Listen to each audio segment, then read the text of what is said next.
ЖВК Кочани само една сезона беше дел од најквалитетното фудбалско надпреварување во државата. Првата лига, бидејќи во изминатото првенство не успеа да обезбеди опстанок, но и поради фактот што ФФМ ја скрати лигата од 10 на 12 клуба. Поради тоа лигата директно ја напуштија пасивниот клуб Кул Здравје, како и Борец и Кочани.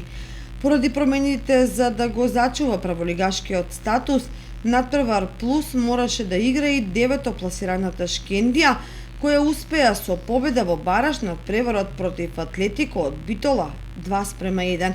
Директно во првата лига како првак во втората лига влезе екипата на Топ Гол од Битола.